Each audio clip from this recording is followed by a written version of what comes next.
যুবক ভাই, তোমার মাথায় কি ঘিলু নাই ভাই?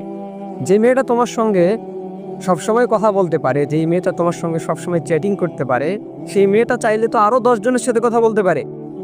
কিংবা বোন, তুমি ভাবতেছো সে তোমাকে ভালোবাসে, তুমি ভাবতেছো সে তোমাকে খুব পছন্দ করে, কিন্তু সে যে তোমার সঙ্গে কথা বলতেছে, সে চাইলে তো আরো 20 জনের সাথে, আরো 1000 জনের সাথে কথা বলতে পারে।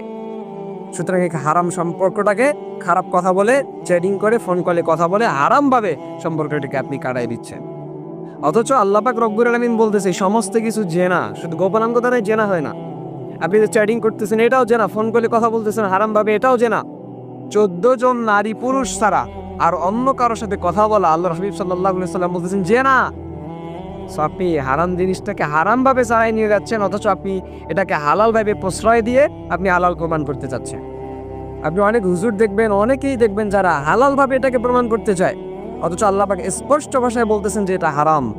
এই হারাম বলেই আল্লাহ পাক রব্বুল আলামিন মানুষের মাঝে পর্দার বিধান দিয়েছেন। পর্দা আল্লাহ পাক যুবকদেরকেও পর্দার বিধান দিয়েছেন, পুরুষদেরকেও পর্দার বিধান দিয়েছেন তিনি।